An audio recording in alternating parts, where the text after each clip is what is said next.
रामायण में वर्णन है कि एक बार अर्जुन का हनुमान जी से मिलना होता है। अर्जुन घमंड से हनुमान जी को कहता है कि मैं आपके समय होता तो पत्थर का राम सेतु बनवाने के बजाय अकेले ही अपने धनुष से मजबूत सेतु बना देता। आपके प्रभु श्री राम ने ऐसा क्यों नहीं किया? क्या वे सक्षम नहीं थे? इस पर हनुमान जी ने कहा, वहाँ वाणों का सेतु कोई काम नहीं कर पाता। हमारा यदि एक भी बानर चढ़ता तो वानों का सेतु छिन्न भिन्न हो जाता। अर्जुन ने कहा, नहीं, देखो यह सामने सरोवर है, मैं उस पर वाणों का एक सेतु बनाता हूँ।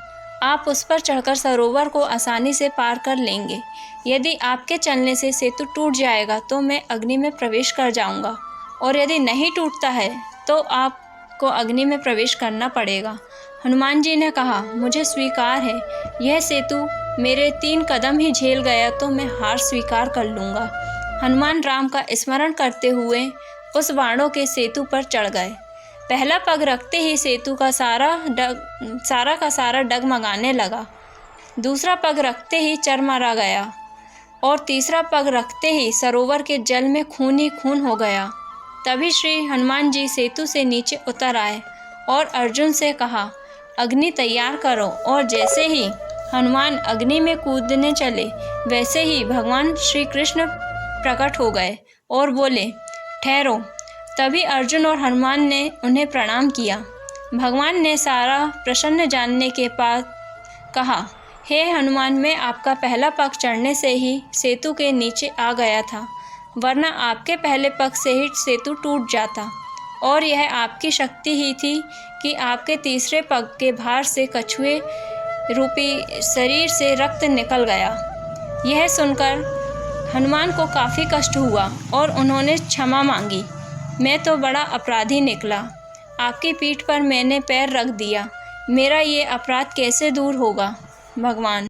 यह सारी घटना देखकर अर्जुन को भी बड़ा पछतावा हुआ और उन्होंने भी हनुमान जी और प्रभु श्री कृष्ण से क्षमा मांगी। तब श्री कृष्ण ने हनुमान जी से कहा, यह सब मेरी इच्छा से हुआ है, आप अपना मन दुखी मत करो, और यह मेरी इच्छा है कि आप अर्जुन के रथ की ध्वजा पर स्थान ग्रहण करो।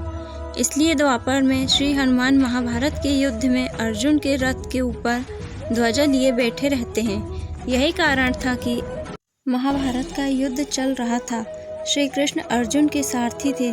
अब जैसे ही अर्जुन का बाण छूटता, कर्ण का रथ बड़ी दूर तक पीछे चला जाता, और जब कर्ण का बांध टूटता तो अर्जुन कदम पीछे चला जाता। श्री कृष्ण ने अर्जुन की प्रशंसा के स्थान पर कर्ण के लिए हर बार कहा, कितना वीर है ये कर्ण, जो उनके रथ को पीछे धकेल देता है। इस बात से अर्जुन परेशान होते हुए असमंजस की स्थिति में पूछ बैठे, हे वासुदेव श्री कृष्ण, यह क्यों मेरे पराक्रम की तो आप प्रशंसा ही नहीं करते और मात्र कुछ कदम पीछे धकेल देने वाले को बार बार वाहवाही देते हो? श्री कृष्ण बोले, अर्जुन, तुम जानते नहीं, तुम्हारे रथ की ध्वजा पर रुद्र अवतार हनुमान बैठे हैं और सारथी के रूप में स्वयं मैं